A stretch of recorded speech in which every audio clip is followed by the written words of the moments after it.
Hi, it's Dr. Kaylee Dubois. Today I want to take you on a journey, not just into sex, but into the architecture of change. There's a framework I use all the time with clients, especially when they're struggling with desire, confusion, shame, or just feeling stuck. It's called the Neurological Levels Model, and it comes from the work of Gregory Bateson. Now, Bateson, he wasn't a sex doctor. He was a brilliant thinker in systems theory, ecology, and cybernetics. But what he gave us was a way to think about how change works, how learning evolves, and how we're shaped layer by layer by the systems we live in. I have it written here on the board for you. Later, Robert Dilts took Bateson's ideas and created a practical model called the neurological levels. Today, I want to show you how it applies to sex because our erotic lives, they're not just about behavior, they're structured, they're layered, they're conditioned. And if you want to evolve sexually, you need to know where you're operating from. So let's walk through the model one level at a time, starting with the environment.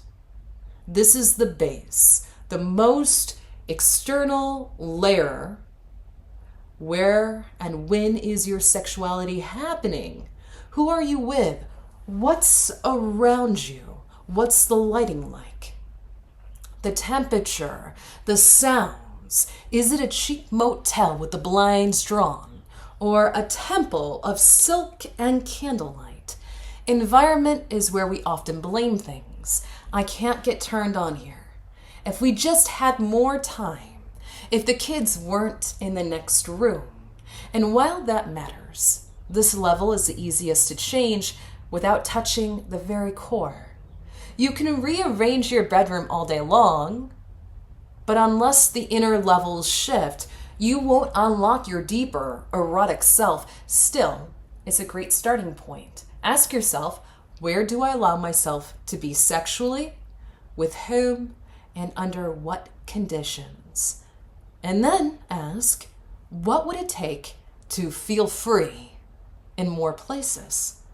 Now we're getting into what you're actually doing. Level 2, your behavior. Are you initiating sex? Are you passive during sex? Are you performative? Do you moan because you want to or because you think you should? What positions do you fall back on? What words do you use or avoid? Behavior is the observable expression of all the levels above it. Many people come to therapy or psychology thinking they want to change a behavior. I want more sex. I want to get off porn. I want to last longer. I want to ask for what I want. I want my girlfriend to be into this. But here's the thing. Behavior is just the tip of the iceberg. You don't change behavior sustainably without addressing the levels above it. But behavior is also where ritual begins. This is where we practice new patterns, and behavior is where erotic confidence becomes embodied.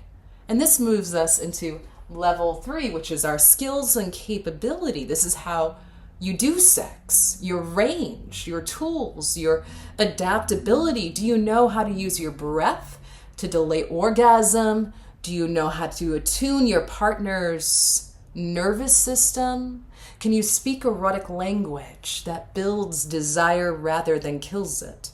Or were you left to figure it out alone from porn, from trial and error, from fear? This is the level of strategy, the level of intelligence, the level of awareness, and you can grow it. One of the most beautiful things I see with my clients is when they stop asking, what's wrong with me?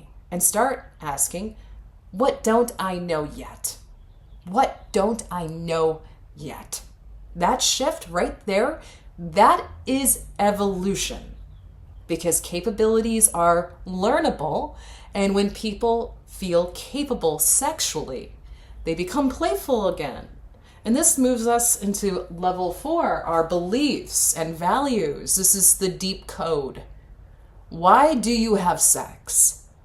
What do you believe about sex? What do you believe about your body? What do you believe about men, women, pleasure, power?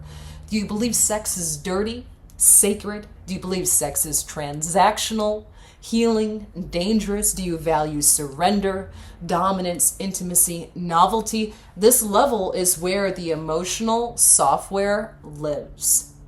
And when beliefs and values are in conflict, you'll feel it. It's cognitive dissonance. For example, you might value connection deeply, but believe that sex always ends in abandonment. So your nervous system protects you from going there. Or maybe you believe men only want one thing, but you crave to have, sexual worship, maybe be seen. That tension, that's not behavioral, that's structural. And it lives in this layer. To evolve here, you need curiosity, courage, reframing. Beliefs can change when you give them new reference experiences. And that moves us into level 5, identity. This is huge. Who are you sexually? What type? What archetype do you carry? What roles are you playing? Are you a giver who never receives? Are you only a receiver? Are you the wild one who is secretly afraid to be held? Are you the ice queen? Are you a slut?